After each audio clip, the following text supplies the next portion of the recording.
This person maybe has been a really good student leader in your university and has been working in other organizations and so on and so forth. Maybe he or she is one of these persons that will be extremely and possibly impacted by having the opportunity to access the change experience that we can offer. Just think about that. I don't want this message to be misunderstood. I don't want to say that this is not the AIESEC experience, number one. I'm just saying that the AIESEC experience is the experience that people live, and that this is the ideal flow, and this is the ambition of the organization. Definitely, this is the ambition of the organization. But let's take a look at something. Let's take a look at this, and let's say that these are exchange numbers. And let's say this is time. Let's say that I start, this is your 0, 1, 2, 3, 4. This is your 0 of implementation of AIESEC experience. And I used to do this number of outgoing exchanges. Yeah? Because I used to recruit ASCENs and so on and so forth.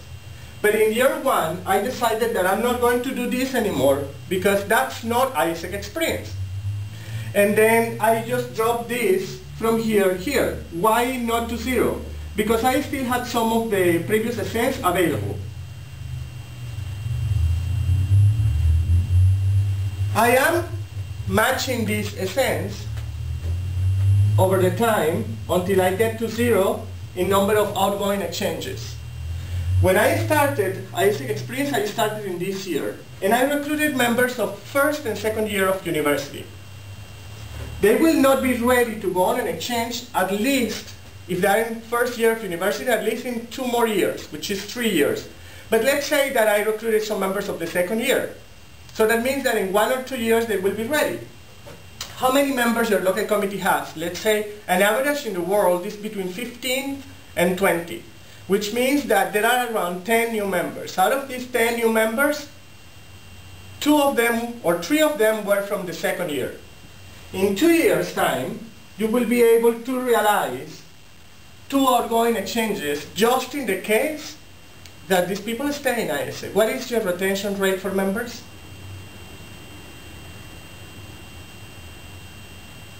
It's really simple. No organization implements a change process that compromises the performance of the organization. Do you think that when Ford Motors is changing the whole production line because they are inserting a new technology, they say it is good that we produce and sell less? No organization do that. Why should we be the first one that compromises the performance of the organization for the implementation of a process that is supposed to increase the performance of the organization? The idea of creating the AIESEC experience in the first place, it was to double the impact and to triplify the results. What we need to be aware here is that in the long run, this AIESEC experience membership, let's put it in red so that we can see the difference. This AIESEC experience membership, yeah, they will increase this in 1, 2 years, 3 years, which means that we will be arriving to 2010. In 2010, I have accumulated enough number of members for me to say that my local committee can realize at least 20 to 30 outgoing exchanges with people that have been in AIESEC for quite a while, because they have been in AIESEC and they have been staying because the AIESEC experience is well implemented in my local committee. But the decrease on this blue line cannot be as dramatic as this one. The decrease in this blue line needs to go over a period of time in which I see that what I'm losing here, I'm gaining because of the AIESEC experience members.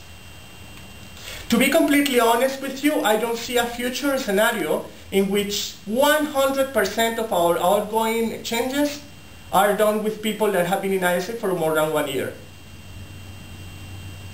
But it's just my perception and a lot of math that we have done here in the AI office during the past 2 years.